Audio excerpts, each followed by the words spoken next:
higher just because of general principle. Because we were laughing with John back there, and I said, I can't. But here it is, and Jeff, you hit it. I mean, 26, they bet it under. Yeah. I mean, I don't know what we're going to get here from the offenses. I know you're going to get – and Nebraska trying to get bowl eligible themselves, right? So a lot of incentive there. Nebraska, too. That's what I thought was like Vinny said, they're trying to get bowl eligible, and they've shown improvement. Yeah, they have. Of course, I think Matt Rule's absolutely. I think that the fan base, which is we know Chris is very passionate with what he's done so far, and you know what? I could see where there's going to be continued support here for the Huskers right up until kickoff. Yeah, Nebraska has lost 3 straight one-score games after getting to win number 5. Yeah. So they've been on the cusp of getting that bowl eligibility 6th win for the better portion of a month here. Again, Iowa found a way last week, even though that block PAT was important to some in the studio last week. That 15-13 final over Illinois. Even though the lights were dimmed, there was some very expressive silhouettes that we could see from the counter. Yes. Yeah, that was a pretty brutal one, especially if you got that 2.5 last week on Iowa. All right, keeping it on Black Friday, TCU and Oklahoma. This is a noon Eastern, 9 a.m. Pacific kick, 11 a.m. there in Norman, 123 and 124 on your card. Chris, you opened Oklahoma 11. Yeah. Down to 10. TCU needs a game for bowl eligibility. Oklahoma, there is still a path to the Big 12 title game for the Sooners. Right. They would need a pretty significant upset by BYU over Oklahoma State in order to make that happen. BYU, by the way, almost pulled the 25.5 point upset last week against Oklahoma, and quite frankly, they probably should have. They were the deserving team. Yeah. But Oklahoma found a way, got to win 9. This is an interesting one because the bettors did take this down from 11 to 10 with the Horned Frogs. Kind of like the favorite here. I made it a little bit higher, and I think Oklahoma is going to be extremely focused here that they, in their mind, they have a shot to get to the Big 12 championship. They just faced Oklahoma last week, like you said, and had a tough time faced BYU last week, had a tough time winning that game. They got to believe that BYU is going to show up this week, whether they can win or not. I think they go into this game believing that they have a shot, and TCU, they're going to make bowl eligibility. They might make bowl eligibility, but talk about a downfall from last year. We've talked about it a couple times on this show. Just what an aberration when we look back at the history of TCU football that they were in the championship game after some very good seasons. So I forget they won a Rose Bowl a decade ago or whenever it was. But a lot of mediocrity since then. But I kind of like the favorite here. They took the dog off me. So, again, if I go in needing the favorite, I'm okay with it. Understandable. I guess Gabriel is questionable, right? For suffered an injury in that game last week, the head injury. And, right. His backup did not look the part of an Oklahoma quarterback last week. Did not, and a little out of sync. But again, TCU's got some woes themselves, particularly at the wide receiver position. So 10 here. I think we're going to see. It went up to 11, right, Chris, and then it came back down a little bit. So I mean, overall, open 11. Yep, open 11 down to 10. So down to I think there'll be two-way action here once we get closer to. And if not, look, if you got Oklahoma going for you, right? That's there's worse things. Been in worse spots. Let's go to Mizzou at Arkansas, the fictitious battle line rivalry, as they call it in those parts. I'm not a fan of this one, Chris. Why do you say that? No, it's not a real rivalry. It just isn't. It's more rivalry in basketball because Mike Anderson left Missouri to go to Arkansas, and that bloated that into a better rivalry than it's been on the football field so far over the past decade. A little surprising news out of Fayetteville that Sam Pittman's going to stay. Hunter Yurachek said we're keeping our guy there next year, which shocked me. I personally think it's the right decision. I think he lost a lot of close games this year. I expected a lot more out of Arkansas in the win column this year. I thought they played fairly well. They just lost a couple games. I think he deserved another shot. I think that sometimes a little too quick to pull the trigger on these guys. And good for him. I'm glad he's back. I got to tell you, I kind of like Arkansas in this game. So- I think the number's gotten a little too high. Yeah, so this has been a mover here, Chris. Yeah. 'cause, Oh, yeah. They laid me 7. They're laying 7.5. You know. Yeah, 8.5 now on Yeah. this one. I skipped the 8. I went straight to 8.5. Yeah, that's where the market is right now. There's even some 9 in the market now Yeah. on this one as well on Mizzou. Significant game for Mizzou. If they win this game, they are almost assuredly going to a New Year's Six bowl, whether it be Atlanta, Dallas, or Phoenix in January or late December.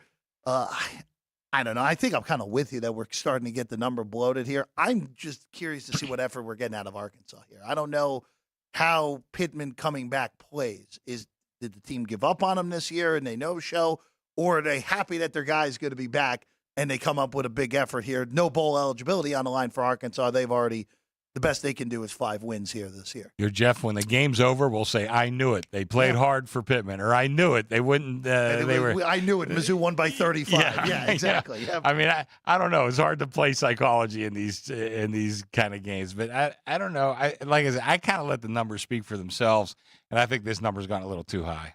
I think there's going to be buyback on this game. To Chris's point, I think the players like Pittman. I mean, when you watch our Arkansas play every week. They come out spirited. There's no tanking or whatever you want to call it at all. So I think they play for the guy, and now that puts him on the. He's the early on the hot seat guy for next year already. No, I mean bad start there, but he's probably out mid-season. So, but I have a question, Jeff. What would be, in your opinion, what would you rather see as a rivalry game for them? Wow, now that the I mean, with all the realignment coming and moving forward. That's the problem, right? Because, of course, forever the rivalry was Mizzou and Kansas. Right. And that was one of the best rivalries in all college sports. Let's go back 100 forget some years. Sports. Maybe even rivalries. I was going to say. John Brown, how that was. I was going to say there were firearms involved. Yeah. But no, I mean, look, they really because I was in college when the move to the SEC happened. That was my sophomore year in college. So they really pushed that Arkansas thing. And I thought it was, all right, whatever. It is what it is. Geographically, the states touch. It makes sense. Right now, the rivalry, again, it changes because of all this realignment and the schedule changes next year. It's really Mizzou and Tennessee because of the past history with Heupel there. Heupel was Mizzou's OC. He made a pretty significant effort to run it up on Mizzou last year, and then we saw what happened 2 weeks ago. Yes, he did. Yeah. So that would be that would be, at least if I had a choice, it would be Tennessee in football.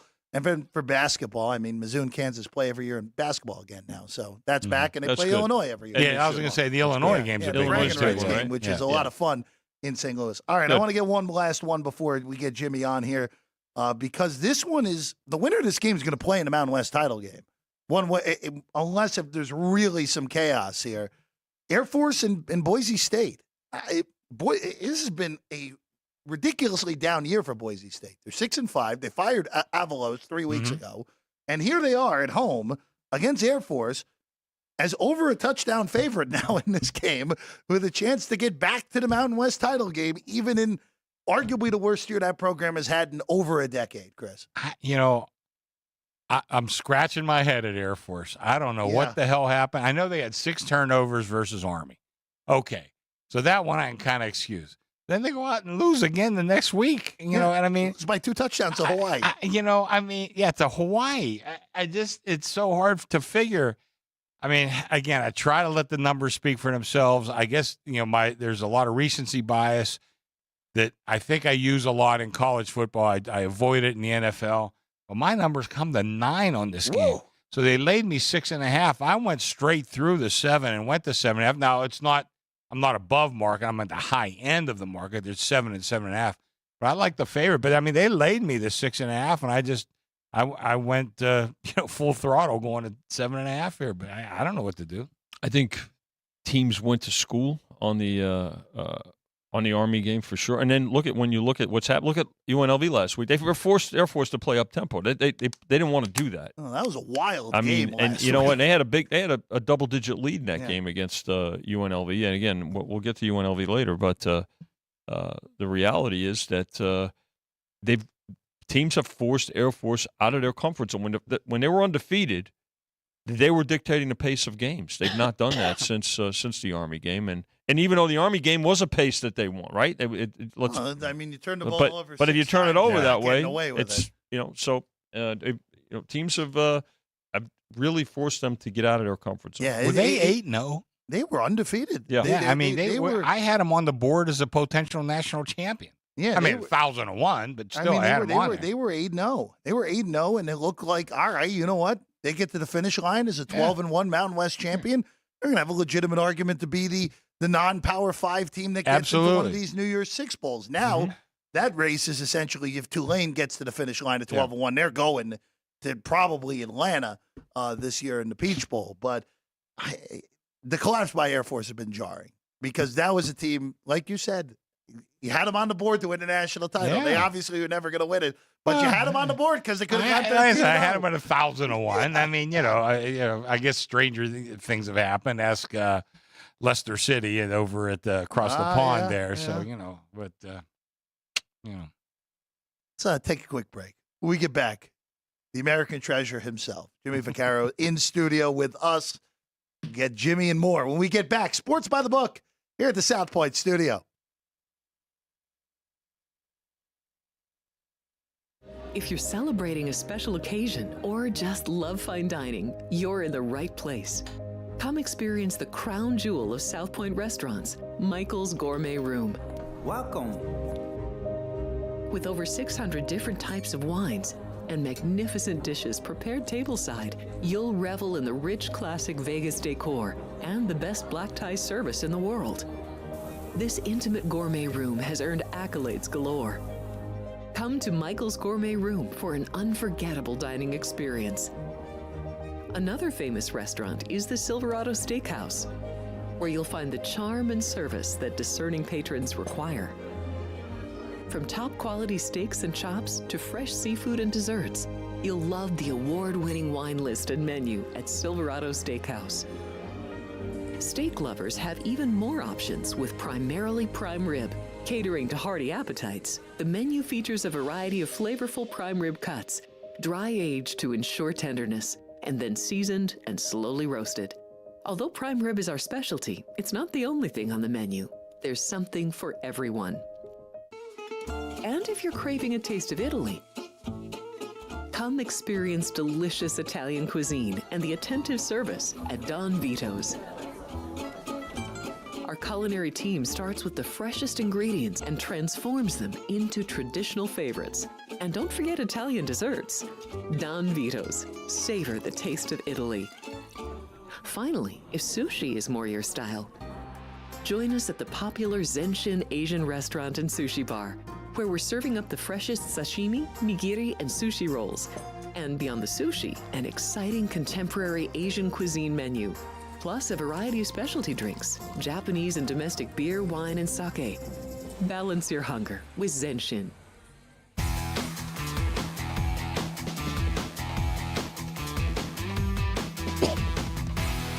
Welcome back in. Sports by the Book is the show. I'm Jeff Parles. Happy to be with you. Chris Andrews, Vinny Magliulo, and a hooded. That's right. With the hoodie up, our guy, Jimmy Vaccaro, alongside. Well, I get a piece of what we sell. Okay. Oh. Hey, Deion Sanders called. He wants his hoodie back. That's right. I keep throwing it out there. Wait a second. Hey, let's clarify something. Okay. We could sell a ton of those. Michael Gaughan refuses to. Yeah. He says those are for Jimmy Vaccaro only. That's right. Can't get them. Period. Let me run this by you guys. We'll switch gears, and it's only $27.75 to get the T-shirt. So that's all. We're done with that. You know what it is? I was walking around and I was talking to about 4 or 5 people and looking at the schedule and looking where we are and obviously the show and everything. Everybody's tuned in, whatever. This is getting like a mini March Madness, these 4 days. We can go way back, Chris and Vinny, and you're a little too young, seriously. Well, we might have had 2 games on Thanksgiving Day, maybe like the one college game. Then you go till Sunday, you wait for the NFL to come up again. But what we're finding out, and actually I went over to the front desk too, now the people are starting to check in. They got through all the whatever they do. But, when you see these things, you know that you were a part of this thing 30, 35 years ago. And there's a lot to do and a lot more to obviously knock down. But I'm amazed of the growth I have seen than these 4 days, what it was and what it is and where it's going.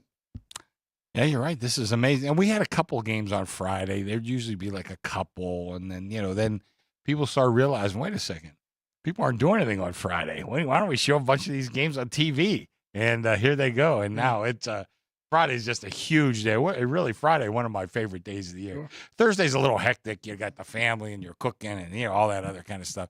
But Friday's really quite a fun day. And Saturday, there's so many games and so many great games. It's hard to kind of concentrate. So Friday is really one of my favorite days. We had two games, two NFL games on Thursday. Then we had, was it Texas A&M in Texas? Yeah, a lot of times, was the primetime game. And then you had the Great Alaska Shootout in college hoops at night, of course. So, but here we are. And when you look at the schedule, that's why this has become the busiest weekend, sports betting weekend of the fall season. Right. And you look at these basketball games playing in these tournaments, it's like the first 4 days of March Madness right there. I mean, everybody wants to be in it now. Yeah. Because obviously the coverage that goes, secondhand with it. So you're looking and you say, geez, and then what you can really tell people out there, well, obviously people like us, because we're in this racket, is like people want to talk about it and they actually start asking, not thousands of them, like Jimmy, can we get a room for March now? Well, I said, I think we have about 60 days, Chris. You can't pass something like that. Yeah, I think you had to make your reservations last March. I'd have to. I'm not kidding. But Jimmy, refresh my memory. 1972, I want to say, did Nebraska, Oklahoma play on Thanksgiving when Johnny Rogers returned the punt and Jack Mildren was a quarterback for Oklahoma? I want to say 72, and I think they played on Thanksgiving. I'm betting on that one with you. I think that's exactly what happened. And that you got to remember, like, there's situations like that where it's like, wow, I'm talking about the people who, the networks, whatever, says, can you believe the response we got with Nebraska and Oklahoma? Can you believe that, like, we don't have this on nationwide TV? It's like some sections have it, some sections are blacked out or whatever. No, even those guys. So obviously, it really wasn't them. It was the teams playing. It was the people obviously behind it, and just snuck up on us. If you go to 1962 on that game, that'd have been the same 15,000 there, like always are. Was that Thanksgiving Day, Jeff? It says November 23rd, so I'm going to say sounds about right. Yeah. I'll tell you what happened. Really, this is when I got to Cal Neva, and one of the leaders of the movement was Joe Paterno, who wanted to form the CFA, the College Football Association. He said it's ridiculous. We got one game on national TV every Saturday, and that's what I tell guys like Jeff's age and you guys sitting back there. There was one game on Saturday. That was it. Flabbergasting now. And basically like, every game is at least streamed now. Pretty much every game you could find some, maybe on ESPN3 or something like that. I mean, I'm watching the Montana State game the other day, because I'm rooting for that. But back then we had one game, and if you were in the wrong section of the country, I remember. I think I was working at the Barbary that day. I see Jimmy holding his arm. I know the story. I forget who was playing. Might have been Oklahoma. I can't remember. A huge game. It got preempted for San Jose and Fresno regional because it was a regional game. Trumped the supposed national game, and we had guys. They were going to riot. Well, we didn't have satellites. We didn't have anything. This is what you got on ABC. Chris Schenkel and Bud Wilkinson. Although I think we had the B team that day, whoever that was. But we were watching San Jose and Fresno that day. And it was like one of those days you want to forget if you're behind the counter. Naturally, I could hear Michael Gahn hollering because what the hell's going on down there? And that's when you guys and me were there. And it was really like you're there, and then all of a sudden here comes the orchestra. They're ready to here we go, whatever. And it's not the big game. No. And it's like, what? We didn't know. No, they come running up to the counter. You talk about a big pain in the ass. That was a big one. That was a bet. See, Chris, you were a producer even then. Well, I mean, that's a good.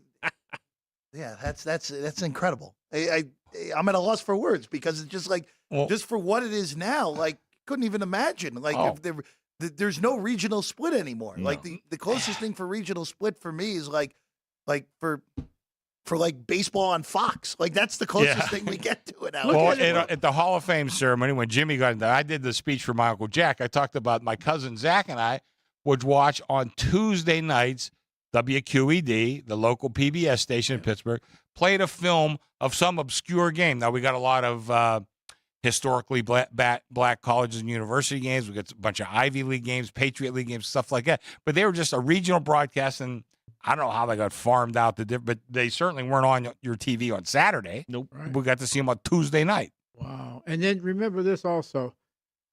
We may show 27, 28 games on a Saturday with the college schedule with the football. Used to be, like I said, we were fighting to get all we could to watch. And that's when everybody in Las Vegas, we started buying these big dishes and put them outside, whatever. Then you'd have somebody out there, turn it this way, try to get it. And that's how we picked up some of the games. Yeah. We had someone go on the roof. Like, True story. You had to have. I know it is. You had to have a rotor. You had to have mobile, and there were parts too, right where we were, the Barbary. So across the street was Caesar. Yeah. There was, and probably obviously still is, but I mean, thankfully we don't have to use the dishes. We were in a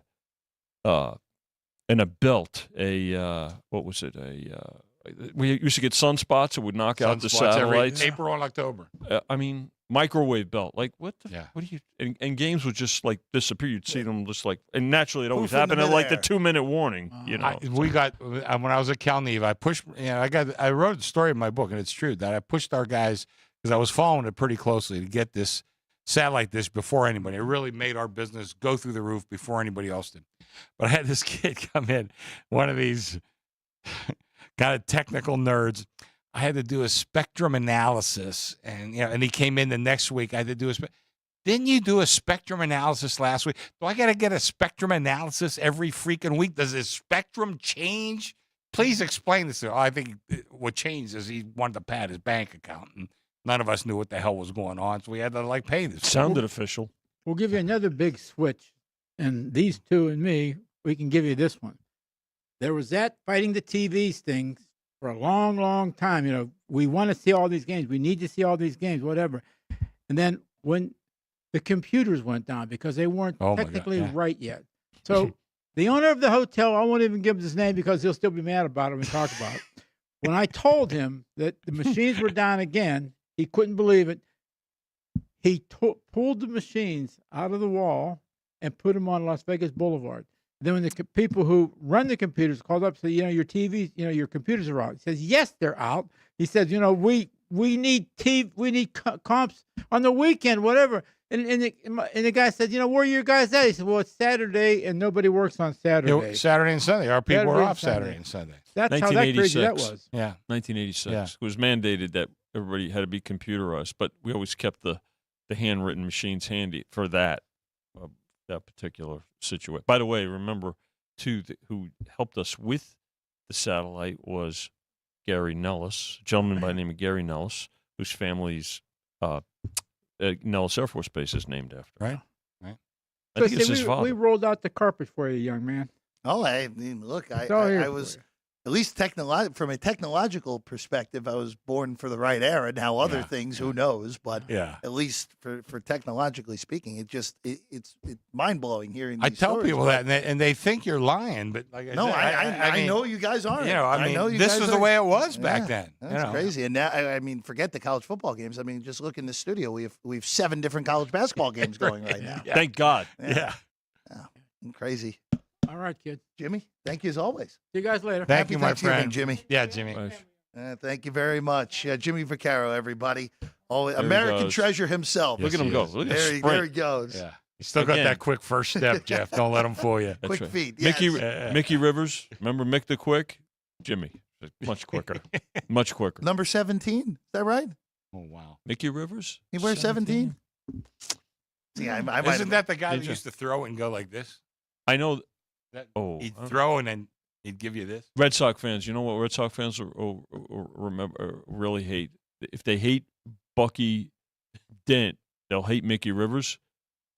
That was Mickey Rivers' bat that he hit the home run in '78 with. Is that right? His bat cracked, and that was Mickey Rivers' bat. He said, "Yeah, take this one." That's a true story in Fenway. Yeah, Mickey Rivers did wear number 17. There you go. I don't know how I pulled that one out of left field, but there we go. Good. That's a good pull. Yeah. All right, anybody my age, I'll give you one of my favorite 17s growing up. Sam Haverlack. Yeah, you got me there. All-purpose guy for the Baltimore Colts when Johnny Unitas was in. Went to Bucknell University. I see. Look, a big week for Bucknell. We mentioned it. I wore my Bucknell at shirt least 3 times already. You know why I'm wearing Carroll College? Carroll College. Helena, Missouri. Helena, Montana. That's my daughter lives right around the corner. Let's go back to Friday here, guys. Texas Tech. I don't want to talk about this game for long, but Texas is one of these 8 teams that has a legitimate path to make the college football playoff, and here they are. A break for Texas in the fact that Texas Tech has really nothing to play for here in this game. They got win 6 last week. They're bowl eligible. This opened 14, got down to 13, and is now back to 14 with the Horns laying it at home. Yeah, kind of like the favorite in this one too. Yeah. You know, I mean, seems like I'm eating a lot of chalk this week, but I kind of like the favorite here. I think they're just clearly the better team and have a lot to play for. Certainly, even though it came down. They're gonna bet Texas in this game. This is it's gonna be a game where we're gonna need the dog, right, Chris? I mean, yeah, I think we will. Yeah. Once the public gets to work on it, multi tiered bets, teasers, parlays, no question. It's an interesting spot for Texas too, where all right, you get the in-state quote unquote rival, not really a rivalry though, with them and Texas Tech. Last time Texas Tech will see Texas. Of course, Texas goes to the SEC next year. But Texas is in a scenario where they need style points in these 2 games, the way it's going right now, where they're probably going to get Oklahoma State next week in the Big 12 title game, which is the worst possible opponent they could have drawn for helping themselves out of, hey, we beat a high-quality team in the Big 12 title game, or we beat Oklahoma after they beat us on a fluky last drive of the game. They needed a rematch with Oklahoma, or at least maybe K-State, who's had a pretty good year. To me, Kansas State was the second best team in that league this year. They lost to Missouri on a field goal at the Horn from 61 yards. They lost in overtime to Texas, and then that what the heck happened game in Stillwater, which is why Oklahoma State is probably going to be the opponent for Texas next week in Arlington. All right, let's go to the Civil War. Final time this one's going to happen up in the state of Oregon. The Ducks and the Beavers, Oregon with everything to play for here. And they're 10-1. They're at home at Autzen in Eugene. Chris, you opened at 14, 13 it went, then back to 13.5, total 62.5. Beavers really missed a great opportunity to knock Washington off a week ago. I think a lot of people thought they would, too. And just in the end, the difference in the game was that bad snap for the safety in a 2-point win for the Huskies in Corvallis.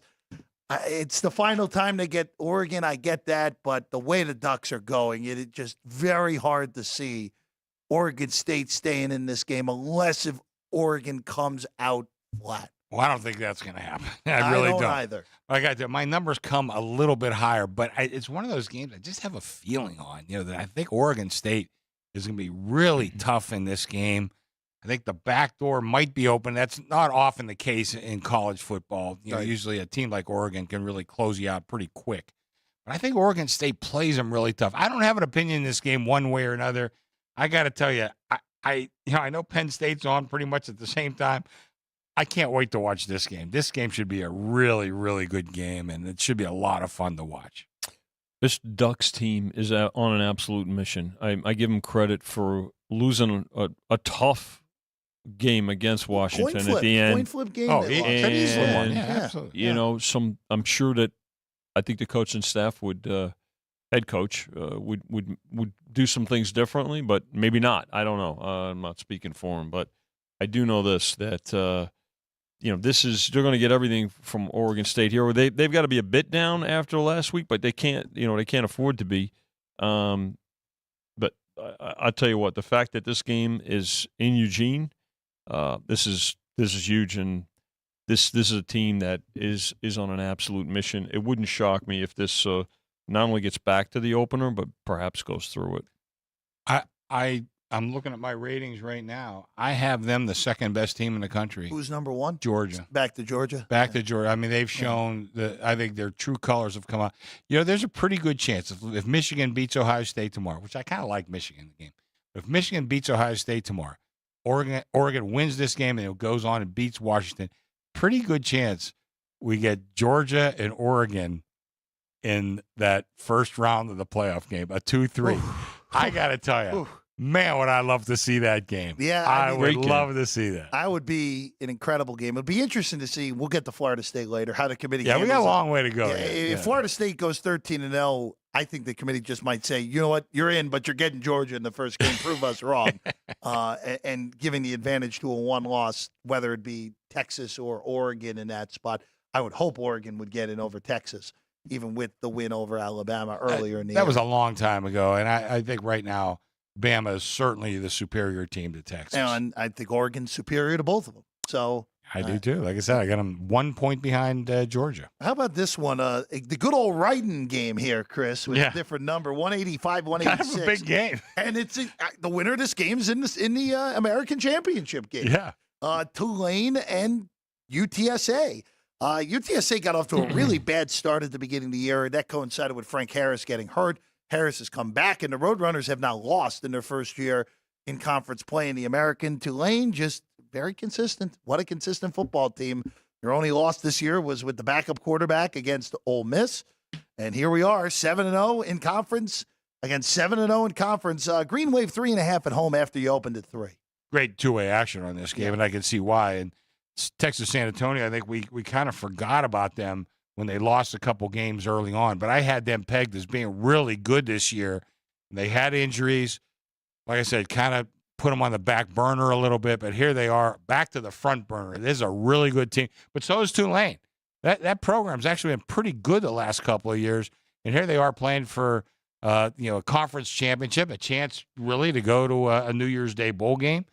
But I tell you what, I'm really looking forward to this game too, and I'm glad this is on national TV. This should be a really good game. Probably going to be a toggler, right? I mean, if you look at it, laying 3 and taking 3.5, so overall two-way action. But it's that close, and this will be a really good game. Nice right in the middle of the day too. Beautiful. Pretty amazing that the American found a way to have 3 undefeated teams going to the last week with somehow only them playing each other once combined.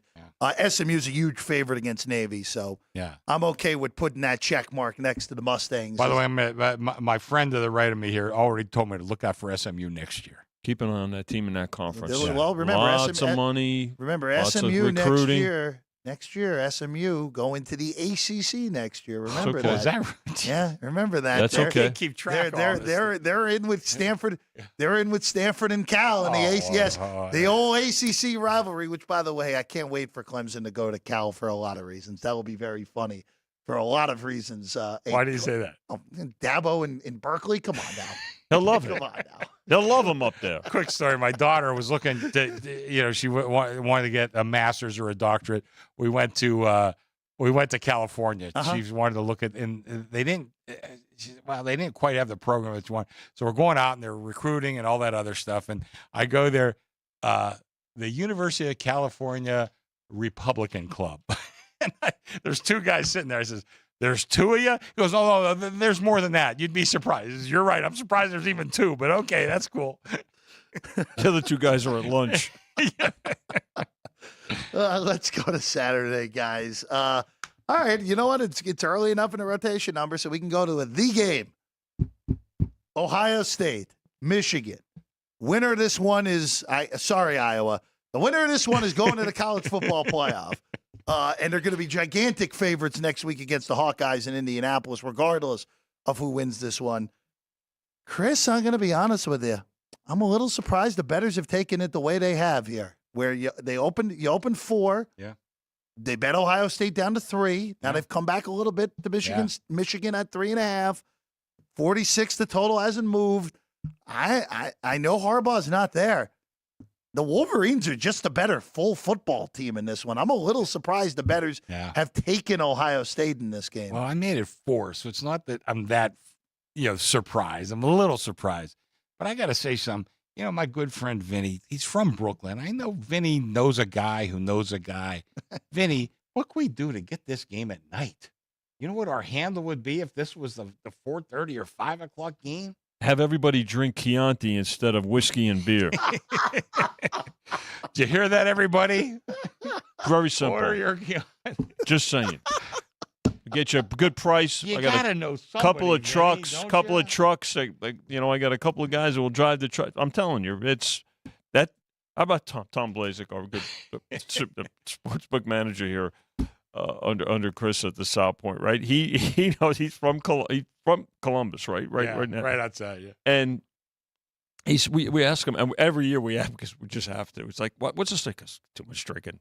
Too much. It's to keep the that's why relative Texas and peace. Oklahoma play it. Meanwhile, that I knew, but because the but Texas here's the State Fair thing. is a Meanwhile, dangerous game. like nobody's partying right now, Yeah. right? Nobody's getting ready for the game right now. It's just an earlier tailgate. Yeah, they just start tailgating at I'm 5 just saying, o'clock the night 5:30 before. right, Yeah. right now, Yeah. right? Oh, my, yeah, But anyway, already our handles through the roof on this Oh, game. oh, yeah. If this game was 5 o'clock, Forget forget it. it. It'd be the Yeah. biggest game of the year easily. Chris It might be is- the biggest game of the year anyway. Chris's point is so important because bettors do adjust, right? Bettors know when they find out the time of the game. Now that said, you would still like to have it going at a later time, simply because of what happened during the course of the day, and then you can maneuver as a bookmaker accordingly, but then as a bettor too, depending on how your day went. So, but yeah, this one here, I again open 4. I could see them taking it, but now it's gone back and forth between 3 and 3.5.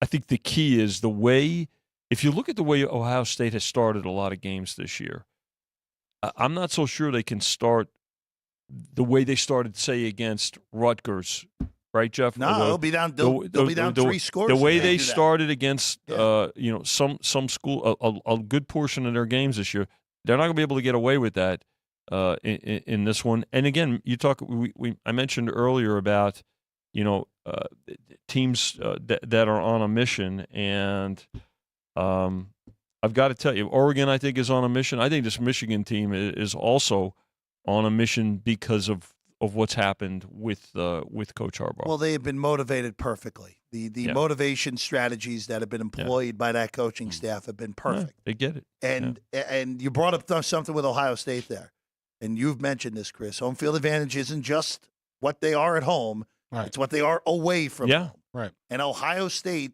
has been as good as anyone in the country at home this year. No question. And they have not – I know they haven't lost, and I know they won the big game in South Bend, but watching that team play at Ohio Stadium versus not at Ohio Stadium, they look like number 1 in the country to me at home. They look like maybe barely a top 10 team on the road, even though they've gotten away with it.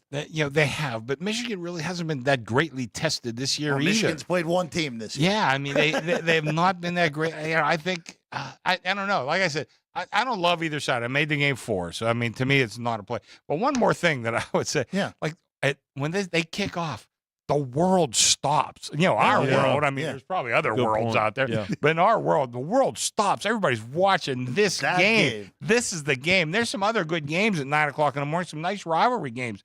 Louisville and Kentucky. I forget who else is going early. But we got good early games. But, I mean, like I said, the world stops when these two start playing. Yeah, A&M and LSU, where Jaden Daniels is going to be trying to get himself fully in the Heisman race still. Yeah, which he should be. If I had a vote, I would vote for him right now if we're going for the best player in college football, even though I think Bo Nix is going to be the one who ends up winning. This is a game that'll rival some NFL games.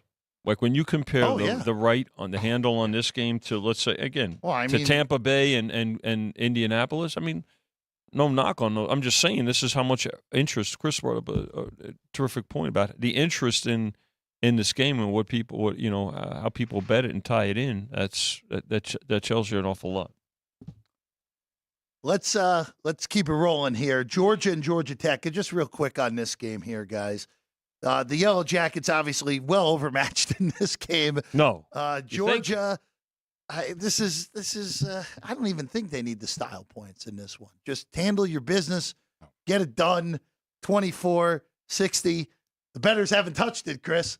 I'd like to chart any big bets before we do the show. I got nothing on this game. Yeah. It's one of those. I don't know. Like you said, do they need style points? No. Do they need motivation? No.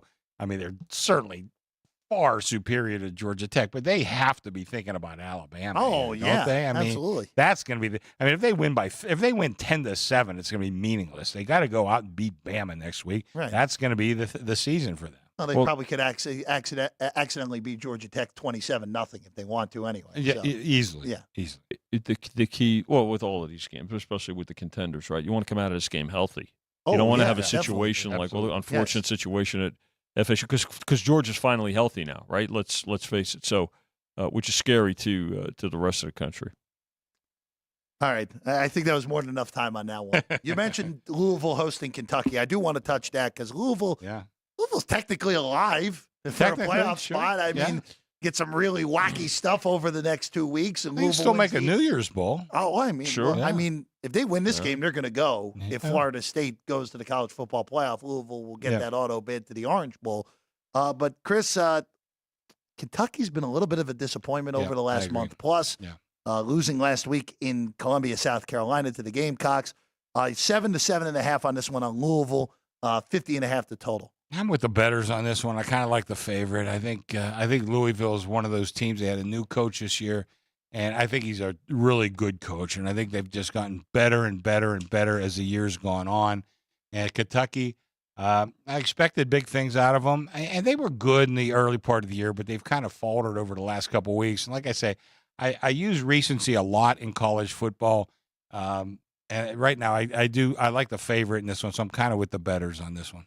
Typically, this is a field goal game when it's in the first part of the season, right? I mean, Kentucky has not recovered since the thrashing they took between the hedges in Athens. And I got to tell you, this Louisville team, they love to get up and down the field. They do it. They showed what they could do last week.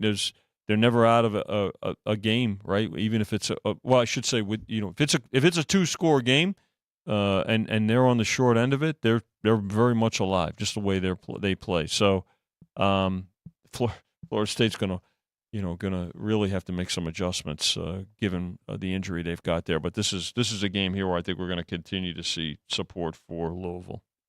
Well, let's go to Florida State. Florida State's in Gainesville. The Gators need the game. They're 5-6. They had a shot to upset Missouri last week, couldn't pull it off. A 4th and 17 conversion key into losing that game for the Gators. We know what's going on with Florida State. Jordan Travis's college career is over with that gruesome leg injury he suffered last week. Horrible, horrible looking injury. Tate Rodemaker gets the start for the Seminoles here, Chris. Bettors haven't moved this. They've only moved the total from 50 to 49. Knowles 6.5 in Gainesville against the Gators. You texted me that night, like, what's the difference between the two?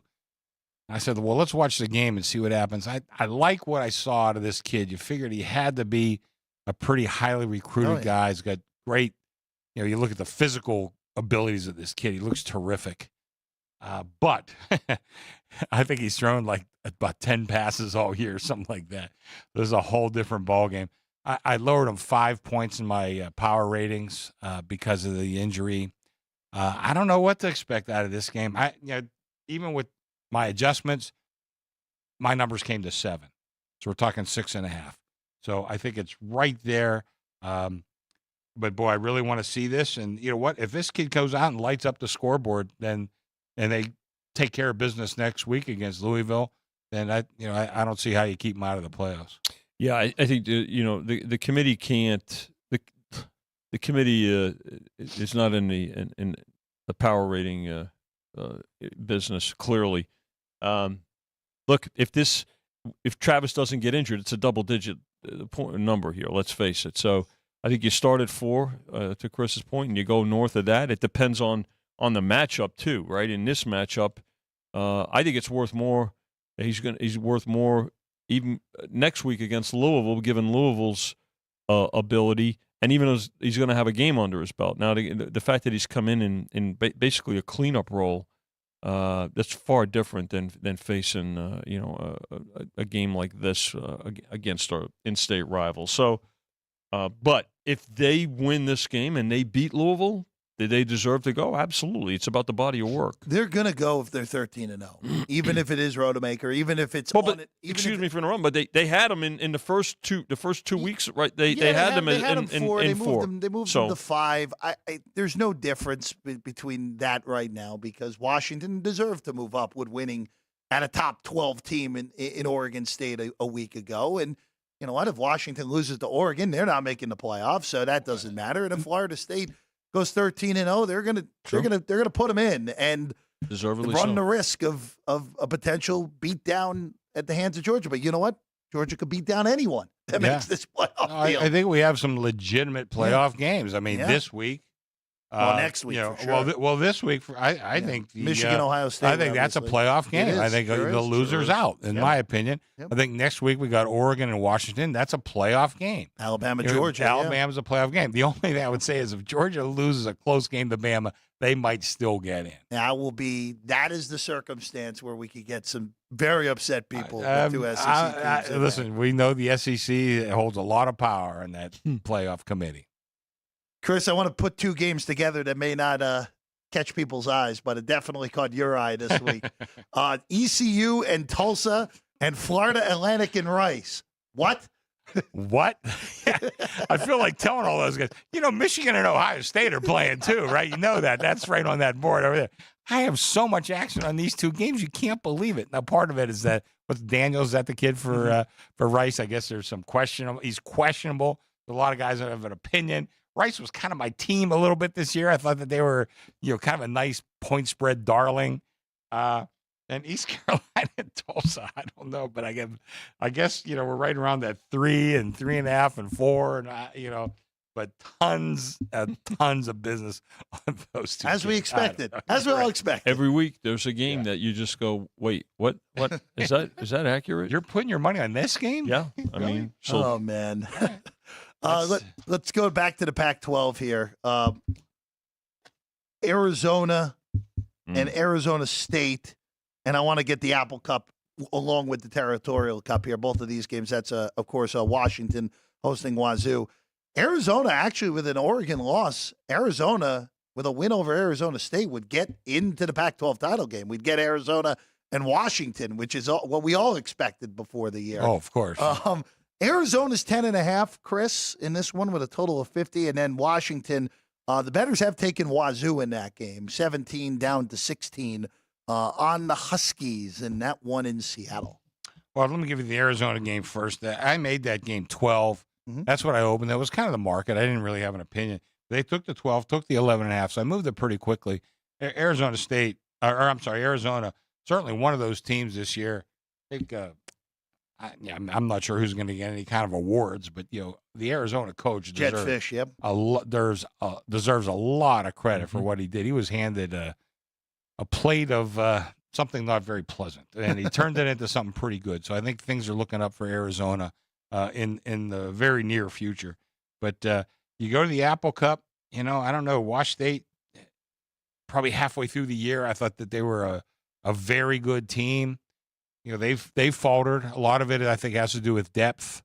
And Washington, they had a couple bad games, but let's kind of forgive them for those. I mean, I think they weren't that bad, and they wound up winning. And last week, the whole world was against them. That was actually one of the really good games for us, and they won. I mean, a close, well-fought game, but.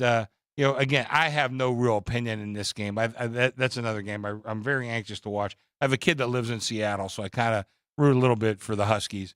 But I don't go overboard. I think it's a really good program. It's nice to see them back near the top again after a couple years of being down. We were right on Arizona State in terms of regular season wins. We were dead wrong on Arizona. I have to, I credit that program for what they've done, and even though they're taking the Sun Devils here, I suspect that as we get closer to kickoff, there'll be some support for Arizona, especially if the game gets to 10. Mm-hmm. In terms of the Apple Cup, they look full marks to Washington. I mean, they're not gaining a lot of style points, but they're getting the results that they need.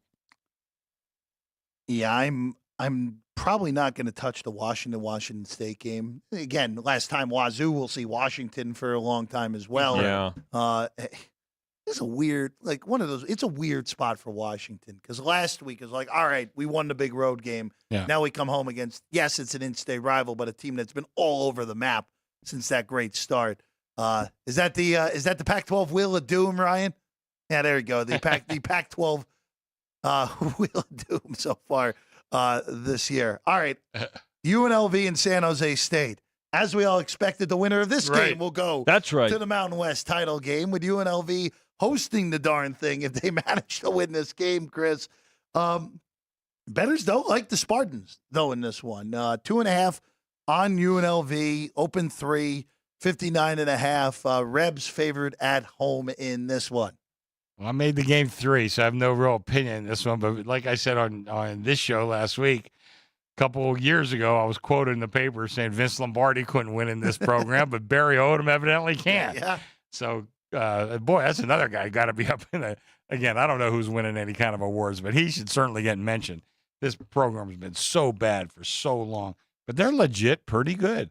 Like I said, I made it number 3. I have no real opinion in this game, but for the home folks here, I know they'd like to see him win. I'm sure he's going to be a hot commodity after the season. Well, people are going to inquire about his contract here at UNLV. I thought the Arkansas job was going to be the one possibly for him, and of course that's off the market now. Mississippi State's open. I don't think that makes any sense for him to leave here for that job, which is a bottom-tier SEC job at this point. Yeah. Just that's a cycle, probably be there for 4 years, get fired, and end up in a job that's similar to UNLV anyway. Yeah. And wouldn't even be his fault. It's just the nature of that job at this point. Incredible, regardless. 10 wins in a season for UNLV, that's usually 5 years' worth of wins. Oh, with yeah. the way that program has been over the last 15 years. All right, let's get the Iron Bowl before we swap it over to the NFL here, guys. Alabama, Auburn. Well, for Auburn, at least they don't see New Mexico State this week. With New Mexico Can you State, say look ahead? Wait. I mean, Although New Mexico State's not bad. They're not New awful. Mexico State's in their conference championship game in the season. They have one of the longest winning streaks in college football right now. It's like good. 7 games, I think. They're not a bad team. No, it is. Right. It is wild what has transpired there. Oh yeah, Jerry Kill, by the way. Yeah. That coach who's had to quit the Minnesota job because he had epilepsy. Yep. And it wasn't because he was a bad coach. He had health issues. Hopefully they're solved or cured or at least under control. I mean, hate to see something like that.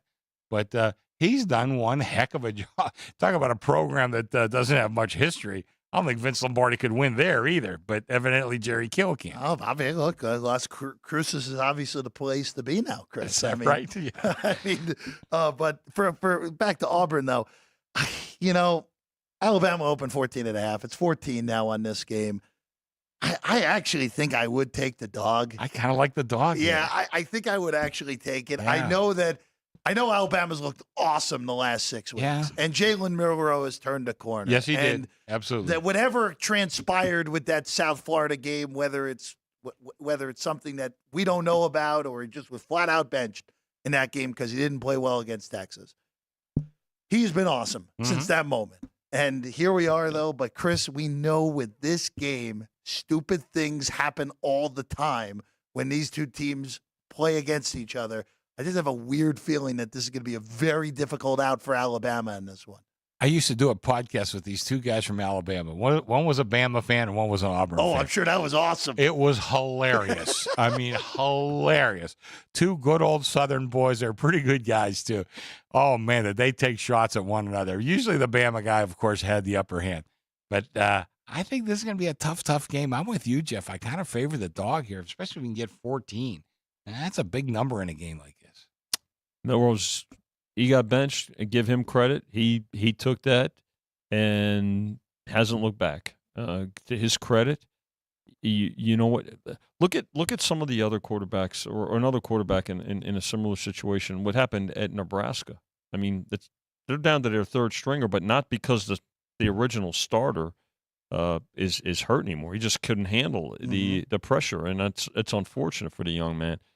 But Milroe, what he's done after getting benched and having the fortitude and the focus. Now, here's the other thing the only thing about Alabama in a game like that, they can't afford it. It's not about looking ahead, because if they lose this game with 2 losses, doesn't matter what they do against Georgia, they're not going to the playoffs. So I think that gives them the focus they need.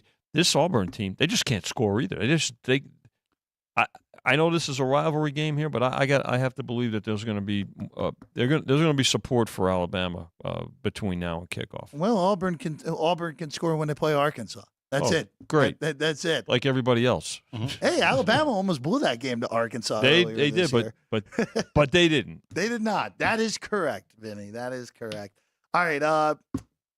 I do want to actually bring one more college game up real quick because we mentioned it earlier. It's a big spread. It's Oklahoma State, who, if they win, they are in the Big 12 title game, Chris. Mm-hmm. And I'll just ask you this. With BYU getting 17 in this game and a 56.5, we've talked about Oklahoma State all year of you thought you were higher on them at the beginning of the year. They come out slow. Right.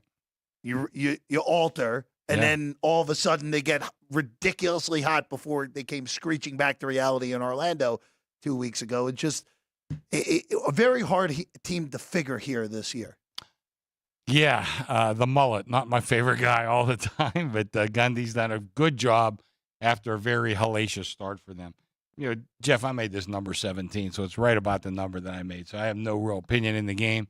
This is going to be an interesting one to watch after the BYU game last week where they really had Oklahoma on the ropes. We'll see if they could parlay that effort into another good one this time. I mean, Oak State, it's the way they've turned things around. I mean, you got to give them a lot of credit here. You know, but I don't see a lot of movement here. If it goes back to the opening number, it'll be because of multi-leg parlay. Not somebody's going to not just come in and lay 17 for a big number. Be an accumulation. We're going to head over to the NFL next, but before we do that, got to mention it. We're on in Dom's Pizzeria in Trafford, Pennsylvania. I just wrote that down to remind that. Yep. The Dom's Pizzeria, shout out, of course. Should have mentioned that when Jimmy was here. Yeah, the Dom himself. Yeah, I was a big fan of the show. Steiner's, of course, in town here in Vegas, 3 locations. We're on in the Buffalo location today. So shout out to Steiner's and then Oasis as well on here for Sports by the Book. And look, if you're interested in having us on in your business, talk to the fella just to my right. Yeah, or Vinny or absolutely. Oasis, John Gaughan's place. Well, I got to tell you something. Well, great burgers and great wings. And if you're a football fan, that's pretty good. What else do you want, for God's sake? And a nice frosty. Although you got a place you're going tonight. I'm okay. I'm good. You're going to be okay tonight. I'm good tonight. You're going to be okay. Hey, those, like you said, a nice frosty beverage to go with those wings. Oh yeah. It's a great spot to watch the games or to watch our show. Of course, absolutely. Do it all as always. When we come back to the NFL, 3 for Turkey Day. 1 for Black Friday with barely an NFL team playing in it, and a lot more. There's the Christmas tree behind us here at the South Point.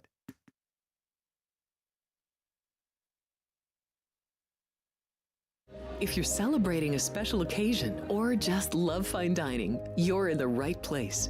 Come experience the crown jewel of South Point restaurants, Michael's Gourmet Room. Welcome. With over 600 different types of wines and magnificent dishes prepared tableside, you'll revel in the rich classic Vegas decor and the best black tie service in the world. This intimate gourmet room has earned accolades galore.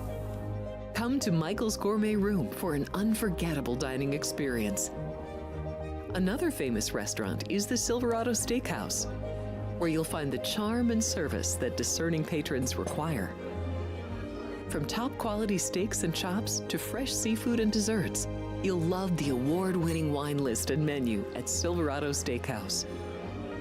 Steak lovers have even more options with primarily prime rib. Catering to hearty appetites, the menu features a variety of flavorful prime rib cuts, dry-aged to ensure tenderness, and then seasoned and slowly roasted. Although prime rib is our specialty, it's not the only thing on the menu. There's something for everyone. And if you're craving a taste of Italy, come experience delicious Italian cuisine and the attentive service at Don Vito's. Our culinary team starts with the freshest ingredients and transforms them into traditional favorites. And don't forget Italian desserts. Don Vito's. Savor the taste of Italy. Finally, if sushi is more your style, join us at the popular Zenshin Asian restaurant and sushi bar, where we're serving up the freshest sashimi, nigiri, and sushi rolls. And beyond the sushi, an exciting contemporary Asian cuisine menu, plus a variety of specialty drinks, Japanese and domestic beer, wine, and sake. Balance your hunger with Zenshin.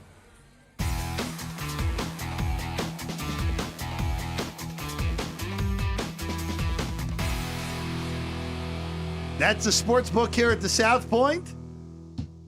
You see the studio in the far back. There we are here at the South Point studio. I'm Jeff Parles. Chris Andrews, sportsbook director here at the South Point. Vinny Magliulo, Gone Gaming. Both of these gentlemen, sports betting Hall of Famers. We had one other Hall of Famer in here earlier, Jimmy Vaccaro. The Godfather. The Godfather, the American treasure. As you said, with the hood up in his hoodie, looking like Emperor Palpatine from Star Wars. I don't know what that look was for. Yeah, that was very Jimmy marches to his own drum. I can tell you that. He said it. He said it helped with the lighting. Sure. You guys only knew is all I can tell you. Whatever it is. Just saying. All right, let's go to the NFL. Thanksgiving, Chris. We now have 3 games on Thanksgiving. One of them has a potential big quarterback injury that doesn't look like it's going to be the case anymore, but we'll get to that a little later. Green Bay and Detroit. Starting off there. The Lions, I got to give our guy Ryan McCormick credit. We were watching the Bear-Lion game in here together on Sunday. I see him smiling. And Ryan was all over it that the Bears are going to blow the game even though they were up, especially after they kicked the field goal to go up 12 in the fourth quarter. He was spot on. He knows his team perfectly.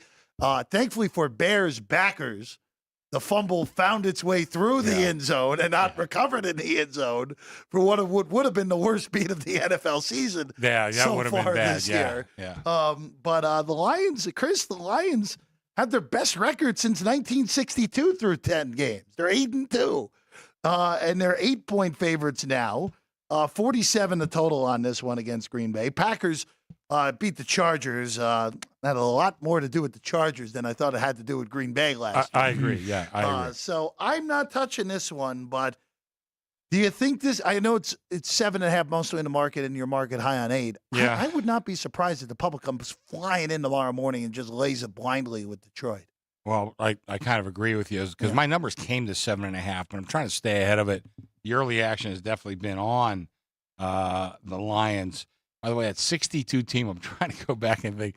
I think Alex Karras had dinner at our house one night. And by the way, Vinny, that's long before my uncle got indicted. So Alex was still okay when he. I think Alex actually got in trouble before that. I think he bet $100 on a game and they caught him. Big surprise, a Greek guy like that would be a friend of somebody in my family. But we had dinner with Mr. Karras. Pretty good guy. Character, wasn't he, Chris? He was a character, yeah. This game here is there's no question that the public is they're in love with the Lions this year, and understandably so. No Aaron Jones, right? I mean, he's pretty much doubtful to out. I think for Green Bay. I think he's out. You look at this game, and everything points to Detroit. They like to run the ball. They run the ball successfully. I think that's going to be a steady diet tomorrow, right? I mean, because it's not like the Packers defend the run particularly well. So, short week definitely favors the Lions here, and I know this: the Lions are going to be in every this is the jump start game. Every money line parlay, for the every weekend. 6 Every teaser. Okay? I mean, so this is the one. Yeah, it makes sense. And for Detroit, look, the number 1 seed's still in play. The schedule's pretty easy. Sure. I know they're going to need the Eagles to start losing some games in order for that to happen. But a place that franchise has never been is in play here. Yeah. And if you're winning games like they won last week, something's going your way. Yeah, they were outplayed for, Oh, they were outplayed for 56 minutes. I was going to say last week. 55, but okay, I'll take 56. Something too, though, guys.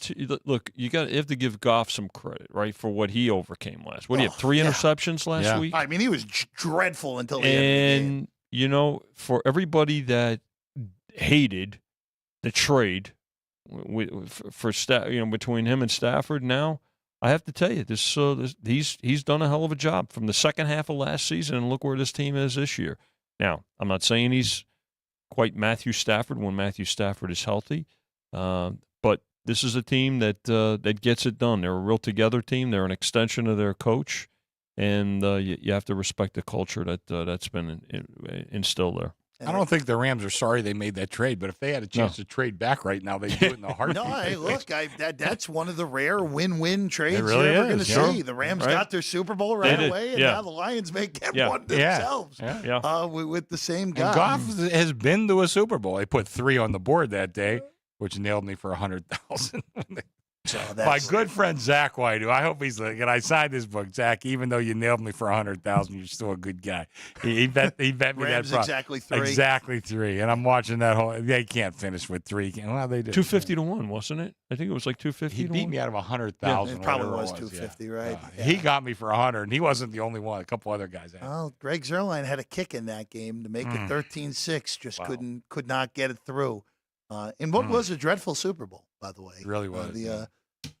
Julian Edelman MVP, even though there was one offensive touchdown. Strange game. That was the first Super Bowl that I lived out here for. Really? That Patriot Rams Super Bowl. You look at those Super Bowls a little different ever since. No, I remember. Don't you? Well, yeah, absolutely. All right, let's go to Washington and Dallas. Oh, well, it may not be the worst loss that any team takes this year, and especially by the number it won't be. But it was pretty embarrassing the way it went down for Washington last week, where Tommy DeVito looked like the better quarterback in that game. Howell turned it over a whole bunch. The Giants pulled that upset. And now it's basically just a march to the finish line for Ron Rivera at this point. Might be Thursday night. Yeah, when is this going to end for him? But you're looking at 12.5 on this one now, Chris. You open 11.5, Cowboys laying it at home, 48.5 the total on this one. I'm staying off of it. I think we're getting to the point, though, there are some numbers, 13.5, where it's automatic take on the dog, and if Dallas beats me, so be it. Well, I got to say another thing, too. You know, I know we talk about teasers probably less than we should. I know Alex, when she's on, she talks a lot about them. You know, people, I used to do a radio show with some guys, and they were great guys. But guys, I really don't like the favorite. I'm going to put them in a teaser. How about betting a dog? You know what? And you tease a dog here. You take a 6-point teaser, get up to 18. You know, that's not a bad way to go. I mean, that's a lot of points. And you know, an NFL football game, have you watched NFL football games? How many of them come down to the fourth quarter? So rather than taking a not very good teaser, teasing down to 6 or whatever you decide to do, you know, you might want to look at teasing up the dog. I mean, that's just a lot of points in a game like this. And I don't know. I mean, as far as the sides go, I don't know. I think, you know, I probably thought about 12 or 13 is about the right number, but it's still hard to win by anything near that in the NFL, and especially add 6 or 7 points to that. I don't know if you're going to play 7. Depends on what kind of price you have to lay on the teaser. They're not very good anymore at 7. But I think you might want to look to tease a dog here. That might be the way to go to get up that big number for you. Howell goes, right, for Washington. Defensive injuries. Just, you know, we just went to 12.5, I think, right, Chris? I don't know. A little while ago. Yep, 12.5. We're at 12.5. So the you know, the way these games get bet, it's going to be the Lions. It's going to be Dallas, and especially Dallas. Why? Because these are the kinds of games that they just pile on, right? I mean, they do. When you look at it. They have this year, right? Yeah. So when you week. look at what the way the Cowboys play and the way they've been bet in these types of games, it's going to snowball. And what it means is it sets up. And again, if the Niners get there, we'll get to the Niners next. If all 3 favorites get there tomorrow, it jumpstarts the entire weekend for the betting the general public. All I will say about Dallas, this 3-game stretch that we looked at and say, you know what, this is going to be pretty easy for them. The Giants, Carolina in this game. The next 5 games, you get Seattle at home next week. Who knows what Geno Smith's health is? It looks like he's good for tomorrow, but who knows past that. They get the Eagles again. They're in Buffalo. They're in Miami. And they get Detroit. It is a very difficult 5-game stretch that starts after this one on Thanksgiving. Where's the Seattle game? It's in Dallas. So they've been very good after Thanksgiving, too. They kind of got that routine down pat. So that is a Thursday game where both teams are actually on real rest because Seattle, of course, plays tomorrow. I think the NFL did that on purpose to kind of alleviate some of that. They've been doing that the last few years, which is actually, if you're going to have Thursday games, actually smart. Actually have the teams play on Thanksgiving, play the following Thursday. These are the only Thursday games I'm in favor of, by the way. Seattle and San Francisco's up next. Pete Carroll earlier today. Geno Smith is expected to play tonight, or tomorrow night, I should say. Kenneth Walker will not play in that game. We figured that was going to happen. Yeah. So Zach Charbonnet, the rookie out of UCLA, is going to get the bulk of the totes in that one at the running back position. Chris, he got as high as 7.5 when Pete talked and moved back to 7. Are we at 7 again now? Yep. Yeah. Just Yes. 7. Yes. Yep. Actually, right now, if you want Seattle, this is the best price in the market on Seattle right now. I'll have to go see what the hell these guys are doing back there. Well, no, it's no, my man Nick Semich. Nick's only been doing this for like 25 years. If he moved, he probably knows. Well, he got to bet. Chris, it's the whole market right now is 7,105 on San Francisco or 7 even. Okay. So that's again just your 11 to 10. We do everything 11 to 10. So there you go. 44 the total on this one. I wish I had more that I liked on Thanksgiving, but sometimes the bet you don't make's the best bet period. I have no idea what to do with this game. I think I lean to the favorite here because of the question marks with Smith, but that's a really difficult place to play in a defense that has played very well in that building this year. See, I'd lean the other way. I mean, my numbers came to 6, and I have the 49ers my highest rated team in the NFL. Yep. But Seattle is very tough at home. They're going to play this game tight. And if Geno Smith isn't healthy, throw that all out. But if he's healthy and go out there and play, I think this team's going to hang tough with this Niner team. And I think the Niner team is very, very good, of course. But, it's not easy to waltz into Seattle and walk out of there with a victory. This is a tough, hard-nosed football team, well-coached. And Geno's had kind of an up-and-down year. But, again, if he's healthy, I think 7 to me is a take in this game. Yeah, it's especially if you can get 7.5. I don't know if it'll go back to 7.5. Probably not with Geno now probable. Pretty easy travel, right, for San Francisco for them here. If they want to take control of the division, this is a game that they've got to have. And if Seattle wants to get back into the playoff picture, because they're not right now, this is a game they have to have. So, this is. We'll find out. We'll find out some more about Seattle here, and they've got some serious adjustments to make with with Walker and the other injuries they've got. Well, I mentioned Dallas. Healthier team is definitely the the Niners. And we've talked about San Francisco. San Francisco's 3-game stretch they weren't healthy. They lost all 3 of those games. When they've been healthy this year, they've been the best team in the NFL. I don't think there's much of an argument on that. Although they did lose the safety last week. I forget his name. Probably I'm terrible with names. That's the guy, Cowabunga.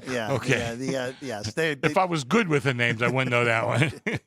But I have it written down here. Regardless with San Francisco, when they've been mostly healthy, especially on offense, they've been the best team in the NFL. I agree. Yeah. They'll get their crack at Philly in a few weeks. So see how that all plays out over the next few weeks on the NFC side. All right, the first ever NFL Black Friday game, and they get a black hole of an offense in this one. The New York Jets will host the Miami Dolphins. Dolphins, Chris, survived against the Raiders last week, and that was a survival in a game that they dominated the box score. They just couldn't put the Raiders to bed until the end on Jalen Ramsey's pretty incredible interception on the last play that mattered in that game.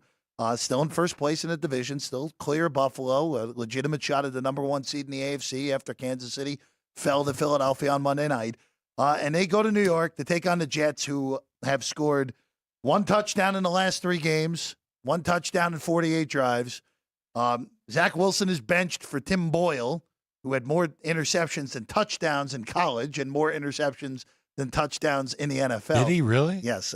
Between Eastern Kentucky and UConn, he had more interceptions than touchdowns. Wow. I did not know that. And that's the guy who's starting here and replacing Zach Wilson. And I think all you need to know in this one, you opened 8. Zach Wilson was benched for Tim Boyle, and the bettors took it up to 9.5. I think that's all you need to know in this one. That is a big indicator. I don't know. I mean, I made it 9.5 before the benching. God, I hate that. I kind of like the chalk here. This Jets team, they can't score. I mean, how many games have they had 2 touchdowns? I know offensively they've had 1, I think, with 2 touchdowns. I think they only have 8 touchdowns. The multiple touchdown games. They had 2 touchdowns against Buffalo in week 1. They had 2 touchdowns against Kansas City in week 4. That was the game with 2 offensive touchdowns, by the way. Week 4, of course, against Kansas City of all teams. And then they had 2 touchdowns against Denver. One of those was defensive. Right, yeah. So offensive touchdowns, they've had one game with two touchdowns. I mean, how do you bet a team like that? I don't know. I mean, Miami. I mean, the weather's not supposed to be too bad. Yeah, it's manageable. Yeah, I just think, I don't know. I mean, it'd be really hard for me to bet the Jets here. But I can tell you this: between the Lions, the Niners, and the Dolphins, we're gonna need somebody to throw in an upset. We're looking at some bad teaser play. I mean, how bad were things with Wilson? He's not even the backup this week. Oh, is that right? He's the third. I think Trevor Siemian. I'm not overly surprised by that. Siemian they did the same thing last year. Right. So, now the other thing for the Dolphins, Ashawn got he left. He came back last week. He left the game. Quickly. Did not come back. So he's probably going to be a game time decision tomorrow. By the way, I think this game did touch 10. So we did. Oh, yeah, it did. We know the buyback threshold, but this game. By the way, this game's a noon Pacific start, not a prime time, game. But given the way it is positioned here by itself on Friday, it may as well be a prime time game on Thursday night. Yeah. I mean, because everything from Thursday again is going to this, and this to Chris's point, these 4 games are going to set up an awful lot for not only Saturday but especially Sunday. I'm glad it's not prime time because I want to watch that Oregon State. Yeah. This will be going at the same time as I'll have to have the 2 screens set up because that's the same time as Mizzou and Arkansas. How could they do that to you, John? There are a lot of Missouri Jet fans. Yeah, I was going to say, Mrs. Parles, get ready to watch. There are a lot of actually one of the rare times where I'd rather watch Mizzou than the Jets. All right, Jacksonville and Houston. We go to Sunday. Boy, what a game this turned out to be! Really did, out of really left field. The Texans, both these teams would be in the playoffs right now, as we all expected at the beginning of the year. The Texans survive 3 C.J. Stroud picks a week ago against the Cardinals, who were very much game in that one. Houston 6-4. Jacksonville toasted Tennessee last week. Of course, these teams already met this year. Jacksonville got destroyed in week 3 at home by Houston, 37-17. We know the history with this matchup. Houston owns the Jags. They've won 11 out of the last 12. And now Houston at home is an underdog, Chris. 1.5. Jacksonville on the road here. 48.5 the total on this one in what is, shockingly enough, an excellent game here on the Sunday after Thanksgiving. Well, listen, anybody knows and has been following me, I've been singing the praise of C.J. Stroud since last year. I think this kid is legit. I think he's really good. But I also said a couple weeks ago, I said, when the Jacksonville played the Niners, I said, it's a horrible place for Jacksonville. I love the Niners that week. But I said, look for Jacksonville to go on a roll after this. They rolled Tennessee last week. I know there is a bad history between these two teams, or on the Jacksonville side. Yep. But I like my numbers come to 1.5 Jacksonville, so it's not a number play. But I think Jacksonville is ready to go on a roll. Love the quarterback, love the coaching. I can say the same thing about Houston, by the way, but I just don't think they're quite on the same talent level yet as Jacksonville is. I like Jacksonville a little bit in this game, and I do think Jacksonville is poised to go on a nice little run to end their season. One of the other things that the Texans keep doing is overcoming injuries, right? I mean, and they've come in 20 clusters. 20 guys on the injury report last week. you look at that, and Chris is right. Chris has talked about Stroud, way before this year and through this year so far. So, I think overall there's going to be support for both of these teams. It's just a matter of when you find it for the Texans. They're no fluke. I mean, this is a good team. There's talent, there's belief, there's coaching, and until Jacksonville beats them, right? I mean, they've got to get that. They got to get that off their psyche. That means something. Yeah, I'm not sure does. how much, Right? but it definitely means something. Yeah, I mean, look, the only time that Lawrence has beaten Houston was last year when the Texans were in a complete abomination at the end of the year in that Week 17 game.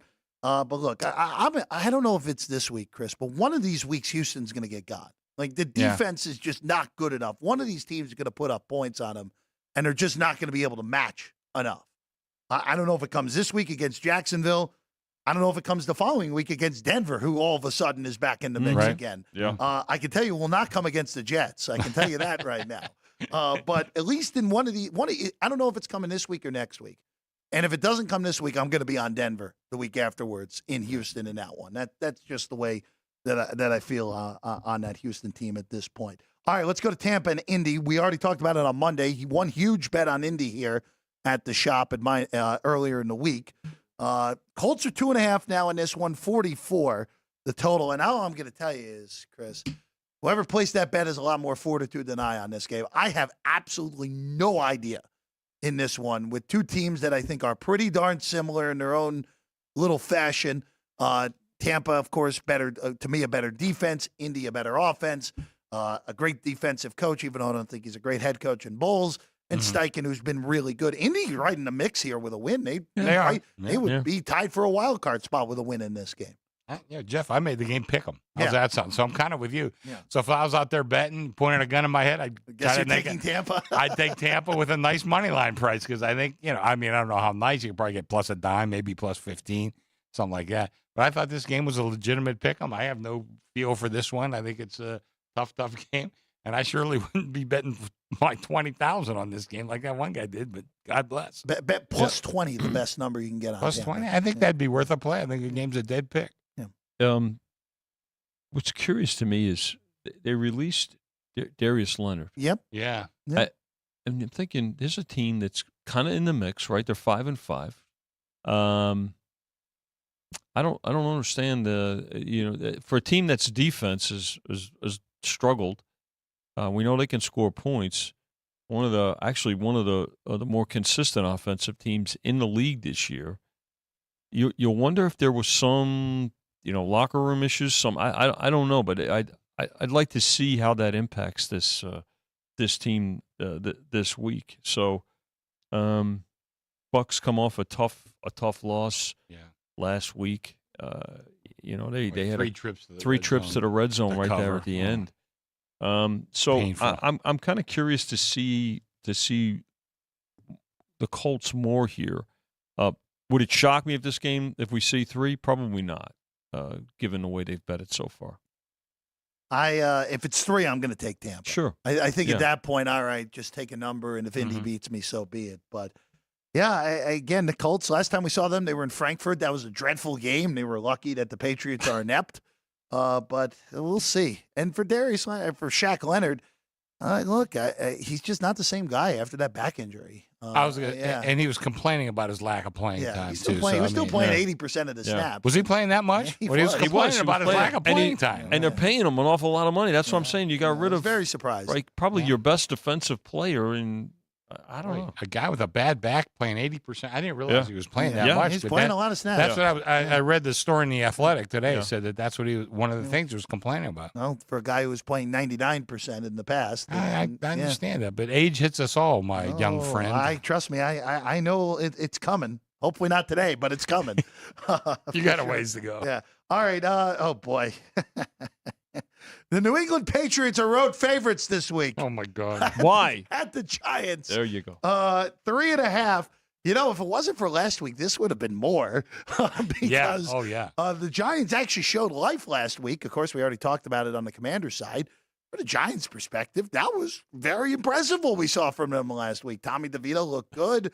Barkley made plays. Barkley looked good. The defense forcing turnovers, putting the icing on the cake with the Simmons pick 6 on what might have been the worst throw I've seen a quarterback make this year from Sam Howell.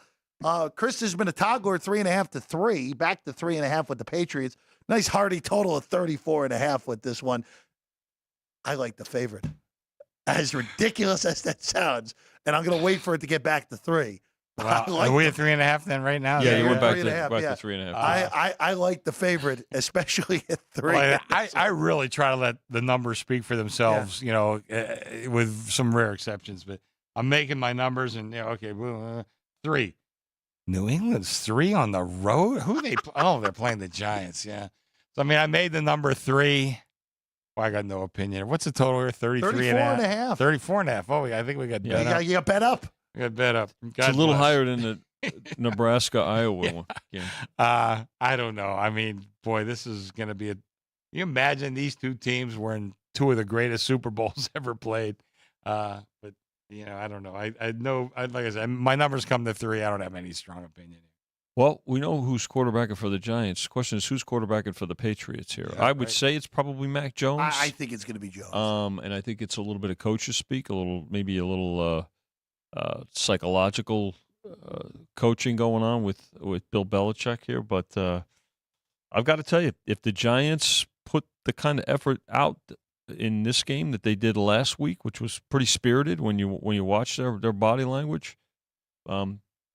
Chris, you were talking about a money line play earlier on the Buccaneers. You can get a decent money line price if you got the Stones on the Giants this week too, with a Patriots team that's clearly got issues between coach and quarterbacks, plural. So and perhaps the locker room too. Yeah, I think So, by the way, just to interrupt. Marquette's cut this lead to 5. They were down by quite a bit. I grew up. I watched a lot of Duquesne games. Like half my family like Pitt. I like Duquesne. I always rooted for these Catholic schools. I just kind of like their style a little bit. You, Chris. I sent my daughter to Catholic school. I sent my son too, but he got thrown out. But I sent my daughter to Catholic school. I'm not Catholic myself, but I always like their style of basketball. So I got kind of a Marquette, one of the teams I kind of root for a little bit. Again, it's the Maui final this year. Again, what a field that was. Oh, my goodness. Great. In the Maui Invitational. By the way, I will be on Chaminade later today against Syracuse. Just throwing that out there. Okay. In the good old D. Why not? Why not? Exactly. Hey, I won with Harvard earlier today. Big day for the Ivies again. Harvard winning outright. Princeton. Again, Princeton. Just beating everybody right now. Yes. In the Ivy. All right, back to football, though. Carolina and Tennessee. I don't want to talk about this game for very long, guys. Both of these teams stink. They both have rookie quarterbacks. You open 4, Chris, on the Titans at home, down to 3.5. Total hasn't moved from 37. There's not much really to say about either of these teams. I like the favorite. Okay, easy enough. That's all. Easy enough. Carolina's that bad that I like Tennessee laying points. Yeah. Probably the game that'll have the least amount of handle on Sunday. Yeah, I would say so. I hadn't thought of it that way. You might be right. Yeah. I mean, looking at the schedule, there's only one other game that's possible, and I don't think it will be because it's a later game in Arizona and the Rams. But that won't be close to that. They'll get support. Yeah, no, Rams. You'll get some local money there. Yeah, and people. That's also. We'll get to that game later. That line is all over the joint on that game as well. So we'll get to that in a little bit. All right. Chris, it was Fire Matt Canada Day yesterday for the Pittsburgh Steelers. Permane Brothers is giving away free beer in honor of the Steelers firing Matt Canada. How long is that promotion going to last? I don't know. Why don't how long until the beer's gone? Let's ask Jimmy Mastriani. I have a feeling he's heading there right now. That's our right. good friend. So the Steelers fire Matt Canada. They get the Bengals, who, of course, we know Joe Burrow's season is done. It's Jake Browning getting his first career start. Chris, you open pick, and on the news of Canada, the bettors have taken this. The Steelers 1.5 on the road. The total's 35.5. You know what? I said to my good friend and a friend of all of ours, Wes Reynolds, last week, I'm done betting Steeler games. I'm done. No more. See you later. And even with Jake Browning playing, even with Matt Canada getting fired, I want nothing to do with the Steelers having to lay a money line price on the road in the division here. They called me, got my grandson in town, so I'm trying to balance everything out here. So they called me this morning. I got a guy laid us $1.15 on the Steelers for like 10,000. One of our sharp guys says, "Really? Put that much money on the Steelers on the road?" Well, that's another one. And listen, I don't know. I have a feeling the Canada firing probably helps them short term, in one game. It's just like a monkey off their back. But I don't know. I think I'm not going to take a position on this game. My numbers come to pick. Again, I hate to play psychologist, but I think probably the Canada firing probably boosts. Listen, you could lose the public. You could lose the press. When you lose your locker room, that's when Tomlin finally had to make a move, and he did.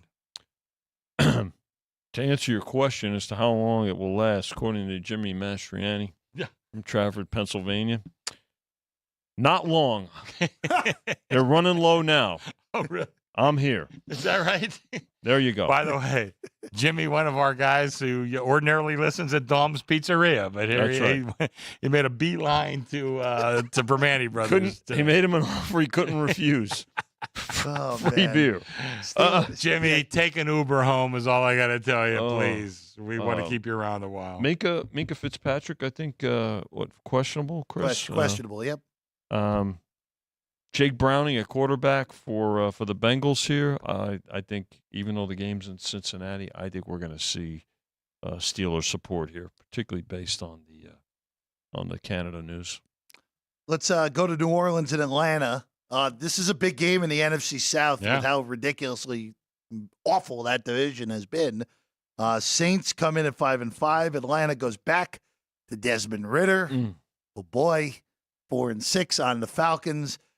Chris, this is the one. There are 2 games this week, and they're actually back-to-back on the card where shop around and figure out what number you want to get here, because there are some books that have New Orleans favored by a point. There are some books, including you guys, that have this at a pick. There's 2 books that have Atlanta as a 1-point favorite. So this is the classic shop around, figure out whatever money line price you want best here for this one. By the way, for what it's worth, I think your number is correct, that this game is a virtual flip, and I have no idea what I'm getting out of either of these teams at this point. I like the Saints a little bit, but boy, would you bet real money on this one? It's hard. But you're probably right. I mean, it's a kind of a pick'em game. You know, Saints probably a little bit better, but the Atlanta, of course, playing at home. I don't know. I think gun to my head, I'd probably play the Saints, but I think pick is a very legitimate number here. Yep. Yeah, you mentioned Ridder going back under center, right? I think Rippon got hurt. Too, right?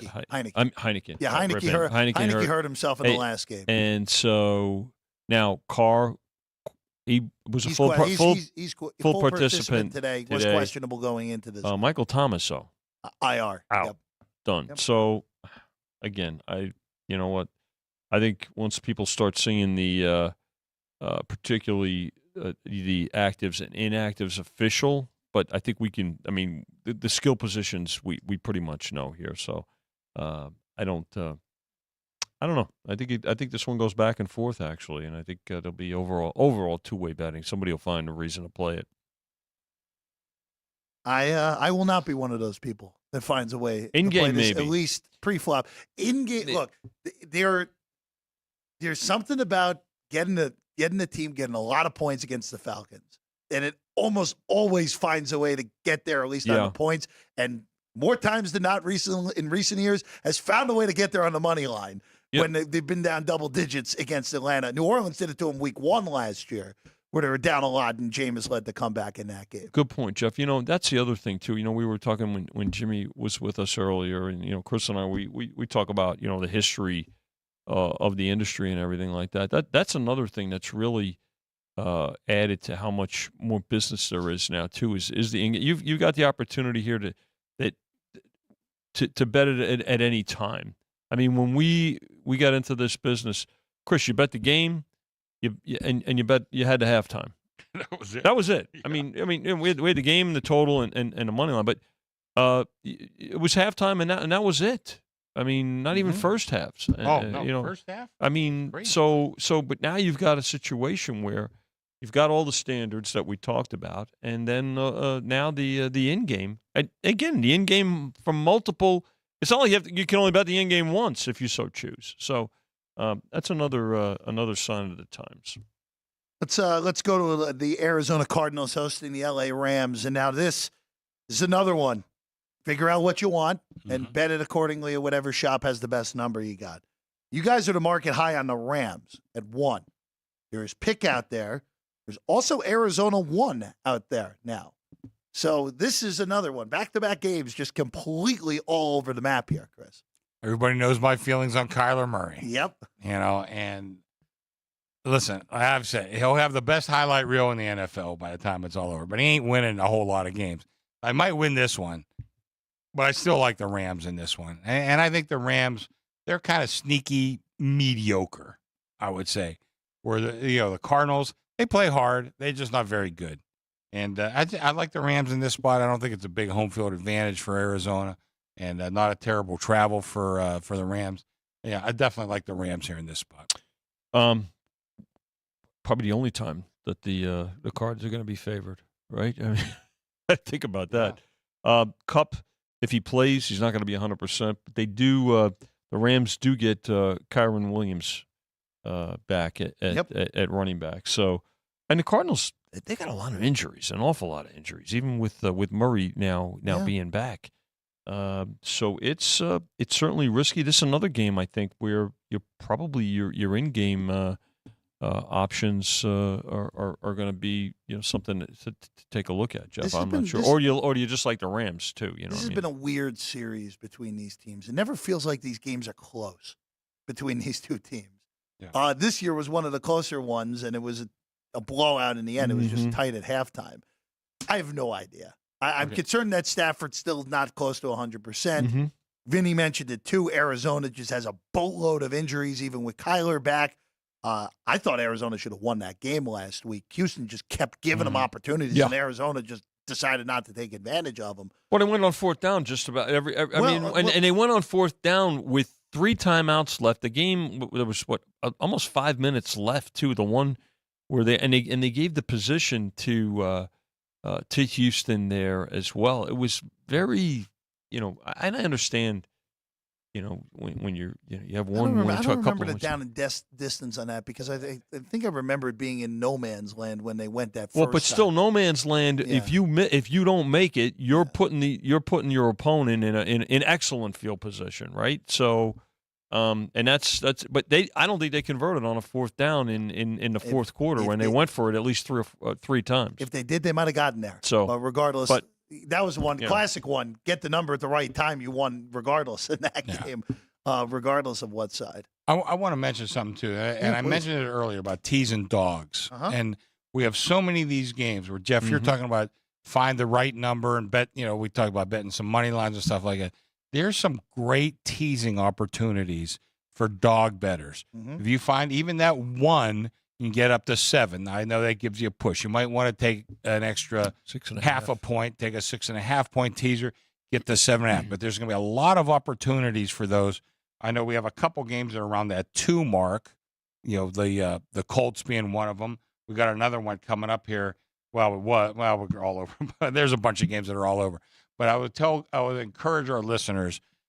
You don't have to bet them here, but you know what though, we have the best two team teaser prices in town, especially on the 6-point teaser. You could bet them here and bet them wherever your favorite book is, but take a look at some of those opportunities to tease some of the dogs up. We're talking about 1.5. 1.5. You can get through 7 on a 6-point teaser. 3, That's 6, pretty 7, powerful. 4, yeah. The 2, you could do it too. And even get on a 1-point dog, you get to the 7. That still may present some value, especially on some of these games that are low totals. And listen, you've been watching NFL the last, really since I'm a kid, but really in the last couple of years, how many games are decided in the fourth quarter? You got 7 points in your pocket on essentially a pick'em game. There's some value there. All right, let's go to Cleveland and Denver here. Another one of these. Short favorite here. Broncos 1.5, 36.5 the total. I'm staying away. Cleveland's defense has not traveled great this year. They are the clear best unit in the league at home. They have struggled at times on the road. Denver just keeps finding a way these last few weeks to get back into this thing, and with a win here, they're squarely in the playoff mix. I like Denver in this game. I think that you're right about the home road split with the Browns. I think Denver is really finding itself.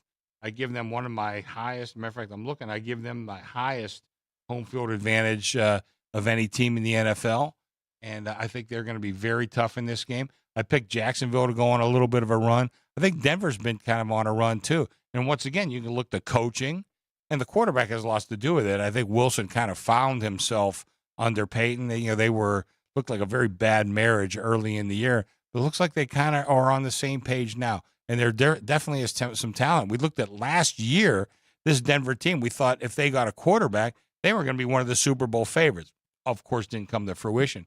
But let's not forget that team isn't that far away from where they were supposed to be at the beginning of last year. Now, all of a sudden, you got the right coach, you got the quarterback playing the way he's supposed to play.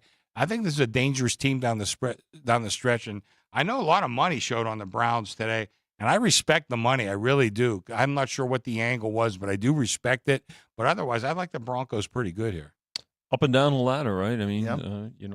up to what, up as high as 2.5, Yeah. and now coming back down. So, two-way betting game, and I could see it. I mean, betting the Browns defense, they find a way every week. You just wonder though. You get that sense that, at some point, it is the Magic gonna get just at least, I'm not say run out, but at least take a, kind of a pause. And Denver's on a look. Russell Wilson's a different quarterback in the last month than he was the first month and a half of the season. So I guess him and Peyton he was close to getting benched when you listen to Peyton that first month. Now that could have been coach's speak, but clearly he got the message, and they're doing enough to get things right and put themselves right back in the playoff hunt. Let's go to the game of the day, at least in my opinion, on Sunday. Buffalo at Philly. Bills, they beat up the Jets last week. Ken Dorsey, list game, of course. Joe Brady did, I thought, a pretty good job calling plays last week. And then for the Eagles, they've just found a way. They still have not. The Eagles have not had their A game yet this year, and they are not. Which is scary. And they have the best record in the NFL. And Chris, you guys right now are the only flat 3 in the market, as always. There's a lot of 3.5 in the market as well on this one. But and at least for me, if you're going to keep giving me 3s with the team that I think is the second best team in the NFL, I'm going to keep laying those short numbers with Philadelphia here, pretty much against anyone. Well, this is going to be a toggler. Sure and is. Since we do everything at 11 to 10, I go to 3.5 flat, and they usually steam me pretty good. Yep. I'm probably going to be back to 3.5, probably as soon as I get back to the office. Yeah. But, when possible, and it's strictly a bookmaking philosophy on my part, I try to keep the whole number whenever possible, because it's the half point that gives you the edge. Some guys are out here, I'm afraid to go to 3. Well, going to 3 isn't the problem. Going off of 3 is the problem, but going off of the 3, I might have to do it here in this point. I made the number 3.5, so it's not a huge deal to me either way. But I think, the Bills, I think it's a bigger game for the Bills right now. They're playing, one team is, what's the old saying? One team's running for a meal. That would be the Eagles. The other one's running for their life, and that's the Bills. So I think they may be a little more intense in this game. And let's face it, they have talent. They, whatever it is, they've kind of found ways to screw things up. But if you look talent-wise, they're probably as good as the Eagles. And gun to my head, I'd probably take the Bills in this one. The Eagles, they showed me a lot on Monday night against the Chiefs. Chiefs defense has been good all year. They played really good in that game, and we'll get to we'll get to them Chiefs next. in a second because they just can't catch the ball. So I give the Eagles credit. An offense that can do enough things and hang around whatever the game is, whether it's high scoring or a grind out game. Bills suffered more of defensive injuries against the Jets also. Now, Goddard, I think Goddard is questionable for the Eagles, and he's an important part of that team's offensive scheme. But look, you know what? I could see this game. I could see overall more support for the Eagles in this game, and depending on what the number does, then that's going to be the take. I mean, obviously, we know that 3.5's a take. But this game being in the afternoon is going to be an awful lot going to it, not just from the morning, but from we talked about it earlier, from 4 games on Thursday and Friday. Get to those Chiefs. They're here in Vegas to take on the Raiders this weekend. Chris, you haven't moved it all week. Chiefs 9 has stayed there all week long. Total down from 44 to 43. You know what? The Raiders, They were dominated on the box score, but they stayed in the game with Miami last week. And now they return home. And of course, they won the 2 home games with Antonio Pierce. But at some point, I expect a Kansas City basically offensive blowout game where that offense finally puts it all together. They haven't scored a second half point in a month. At some point, this team, I know the receivers aren't as good. I know they're tripling Kelsey. But at some point, number 15 is just that good that this has to stop with this no second half point streak that they're on. Well, I do agree with you, but we've been saying it for the last 2 years now. They show up last year. They won. That's all they did. But at some point, they were losing a lot of talent on the outside. Yeah. In Kansas City. Yeah. The Hill certainly being the main one. But they lost some other guys, too. They hadn't really replaced them. And we were waiting for that to finally come to rest. And maybe it has now. And I got to tell you, I like the way the Raiders are playing under Antonio Pierce. That they're not a great team. But, boy, I'll tell you what, that team really has a little bit of fire to them right now that they didn't have under McDaniel. I made the game 8. It's not like I'm going to go beat down the doors to take a 9. But I do think in this spot, I think the Raiders hang tough in this spot. And to me, 9 would be a take.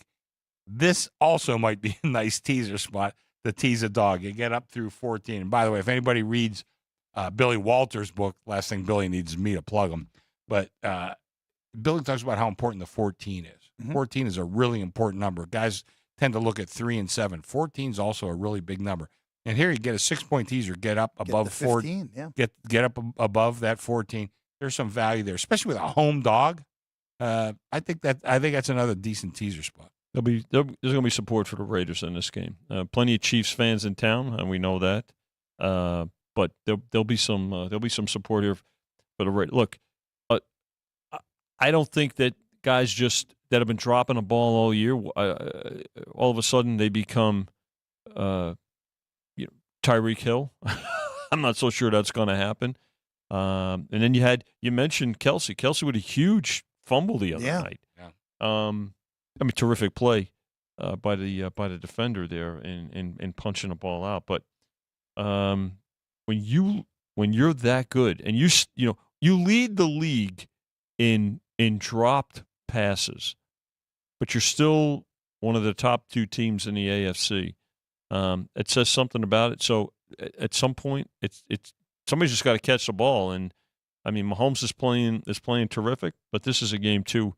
For the most part, I think all but 2 games this year, we've seen more Raider support than their opposition. I think this is a game where we see lots of Raider money.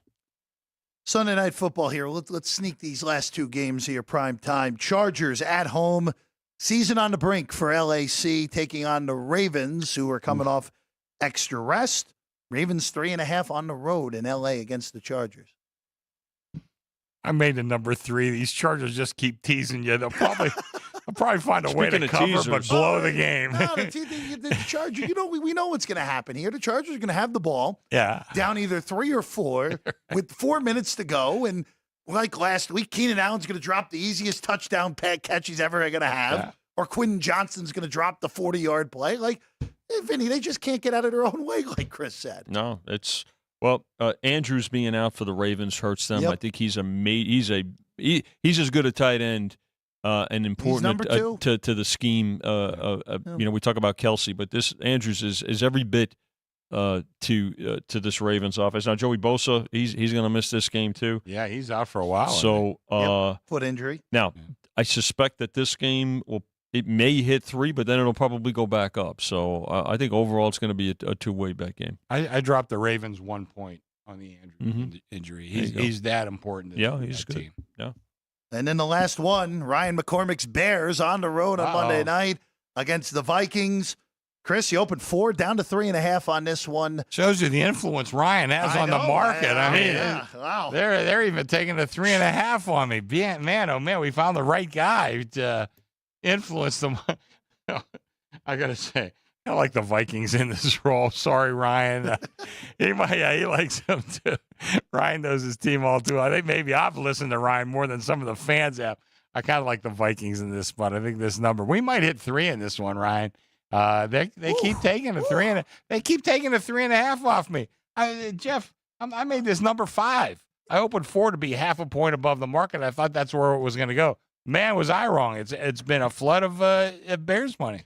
I think, especially if Jefferson comes back for this game, which I would be surprised if he does.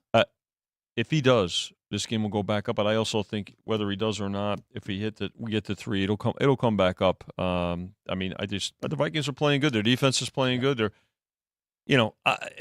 what a story.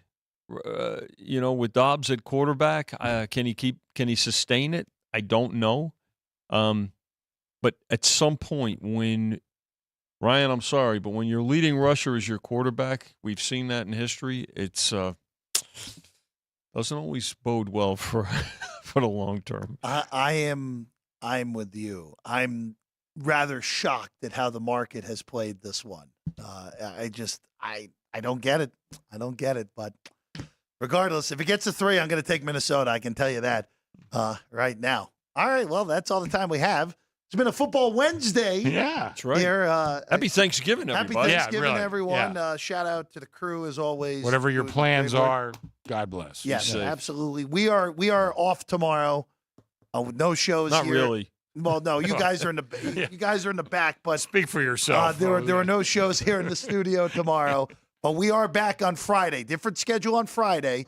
Alex White and I will be back at 8 in the morning on Friday previewing. You dragging Vinny out of bed that day? Vinny's going to be here anyway, isn't he? All right. As well. Yeah. I mean, regardless. You have no idea what a joy it is to wake up to Vinny's face every morning. Thank hair. you. I mean, Thank you, Chris. Thank you, honey. I mean, regardless. Lee has nothing on me, I got to tell you. She's saying, go see Chris. Get away from me. We're back on Friday at 8 a.m. Special hour for that one. But this, again, if you're looking for all the football action for this weekend, run it back. Show will be on YouTube all weekend long. Living on there at South Point Studio on YouTube. Yeah, absolutely. Listen, I missed parts of the show. Go back and listen to what we had. You got plenty of time. We got football all weekend. Absolutely. Chris, Vinny, enjoy your Thanksgiving You tomorrow. too, buddy, friend. Well done. Thank you as always. I'm Jeff Parles. Shout out again, crew. Ryan, Ann, and Sean doing a great work. Absolutely, there guys. today. Absolutely. We'll see you again on Friday morning at 8 a.m. Pacific here on Sports by the Book.